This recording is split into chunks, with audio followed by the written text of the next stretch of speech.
And in my best John Cleese Monty Python accent, I was like, rubbish! And I thought, I knew I got the job then. I don't know what it was, I just knew I got the job. I wouldn't do it normally in an interview. You were confident? I was confident.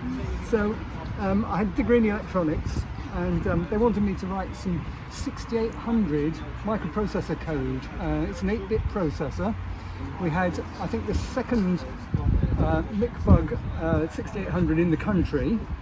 And you wrote it in machine code, so hexadecimal, and it had 8 kilobytes of ROM, and I think it was either 1 or 2 kilobytes of RAM when we started. We had no means of storing the programs, you had to type it in every day. So some of my colleagues got permission to go to staff cells, this was at Hayes, go and buy a cassette recorder, just a portable cassette recorder that you could plug into the mains. They knocked up an interface for it, and we were able to store programs. Unfortunately, staff cells was EMI, so we were buying EMI tapes, ME tapes, who were famous for dropouts. So we decided maybe this wasn't the best of solutions. So we bought a paper tape punch, a commercial one, and I learnt the benefits of backup in the hard way. Over one Christmas, I'd left the tape out underneath a sort of sawtooth roof. Those of you that were in A building and F building, you can remember the sort of thing. It was the same at Hayes. And we'd had snow, and the snow had melted, and it had seeped around the not very well sealed windows and dripped onto my tape. So got permission from the boss to go and buy an electric iron from staff cells to iron the tape before we could actually copy it, which actually worked. So we had a 4-bit slice ECL processor. So ECL is very fast, but it gets quite hot. 4-bit slice because they needed a very fast processor for the time. This was back in the 70s. Commercial processors just weren't fast enough for the job they wanted to do. So the 6800 was used to load the machine code for this bit slice machine and then load the program for it. We had a paper tape. By this time, we had 8 kilobytes of memory on it, massive amount in those days. So I wrote a program which was 12k long. So I'd come in the morning, put the first tape on, hit go off and get myself a cup of coffee. It would take 10 minutes, quarter of an hour to load that tape. Hit the run button, it would run the program and say, load second tape. So you take the first tape off, put the second tape on, and off it would go. And so after about half an hour or so, you could actually start working out where you've got to. I've been involved on an interface processor between various ship's equipments. I've been involved on a multi-company project based at Portsmouth. We were working for the MOD, and there was just me from EMI. Another guy from, I think, another bit of EMI, and a guy from British Aerospace, and a guy from PA Consultants. So that was about 10 months. So I was commuting from West London down to Portsmouth and back again. We had, at one point we had trials, and the trials were being conducted in the Napoleonic forts in the Sound. And my job was a radio operator for this. So I had a really difficult job of driving down to Portsmouth, calling in on an FM radio to the guys that were on this fort and saying, you know, what pencils do you want, what paper do you want, and then I'd get in the car, I'd go to the nearest public payphone and phone up Hayes and say they need 5 pencils and 22 notepads or whatever the stationery supplier was.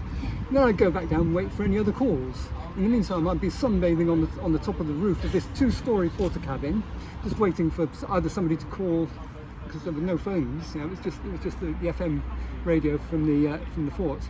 And on one occasion, we had I'm not sure whether it's the Navy or the Air Force had a flight of planes coming in for a trial. I was up on the top of this porter cabin, which admittedly was up on quite a high bank with literally the fence. It was a Fraser gunnery range. It got just across the bay from, I think it was Gosport, and then you're down to the sea. So reasonably high up from the sea, but I was looking down on these aircraft coming in towards me. At the last minute they went up, so I got a free air display for nothing. So that was really good. As part of this also, there was a possibility I'd be helicoptered out to the fort. So I had to go with quite a few colleagues to the other side of Portsmouth. No, sorry, that was Gosport. That was, I can't remember the side I was on. Gosport. They had a great big water tank, and you go up the steps on the outside and go in, put on a wetsuit, sit in like a Meccano mock-up of a helicopter. You'd be strapped in, and then they'd turn the helicopter upside down at the bottom of a 10-foot of water. And you then, when they said go, you had to undo your buckle and then get out. And the third time, you had to do it in complete darkness. Now, I had an advantage. I was used to swimming underwater. I used to swimming. I could do a length underwater, no problem at all. Didn't faze me. Some of my colleagues were, shall we say, not too happy, having a bit of a panic. So,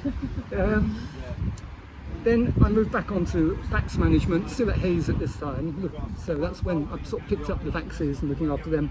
I had a guy called Sear who I think was finding there was too much work. We didn't have PCs in those days, so everything was done on VAXes, almost everything. Then 1991 we migrated to Crawley. It was a sort of reverse takeover. Philips owned MEL, which had this site, and Philips were in a bit of financial difficulty, and they approached Thorn EMI to say, were we interested in buying MEL off them? And the sweetener for Thorn EMI was the land they were on at Hayes, they'd had to sell due to financial difficulties, so they were leasing it back. The site here, Crawley site, came with the land owned by the company, so that was all part of the deal. So they didn't have to pay leases and so on. So the upshot was a third of the people at Hayes, my division, were either made redundant or asked to come down and work in 1991 down here. So that's sort of where I started. So we very much adopted the MEL way of doing things, and Manny can probably fill you in on, or John can fill you in on the MEL way of doing things because they were here before me. But as part of that, I was actually migrating users, trying to keep systems going both at Hayes and here, along with my colleague Eng. So there was a lot of travelling around the M25 backwards and forwards for sort of about 18 months really. There were lots of politics when we moved down here because they already had an IT department and engineering wanted to hang on to us as VAX managers just to keep IT in their place, as it was. So there's a lot. I tried to stay out of it as much as possible and just be cooperative, but you can imagine. But eventually we all got merged in together. And then, of course, we've had various other migrations from people working at Chessington, Tolworth and other places that have come down here. We had this closure of the Bracknell site, so I got involved in that. One other thing, whilst working with security, I've had a very rare privilege. I went up with a lady called Myra Lees, who was the security officer in charge here. We went up on the Gatwick Express, and I've actually been in the MI5 building for a meeting. Not many people can say that, so it's been a very interesting, well, the rest of it you probably know, but it's been a very interesting 44 years, done lots of different things. There are probably a few more I've forgotten. So thank you Thales and its predecessors, and thank you for colleagues for working. Nice one, Keith. Thank you as well. Thank you. Thanks for your time as well. Keith, do you think there's anyone else in Thales that's as long serving as you currently? Manny is getting on. No, he's 42 years, isn't he? Yeah, not quite. Is there anyone else outside of IS, do you think? If you go into snow, it just feels like 44 years. if you go into snow and get a list of the users, It tells you their you can start date. You can sort it by start date.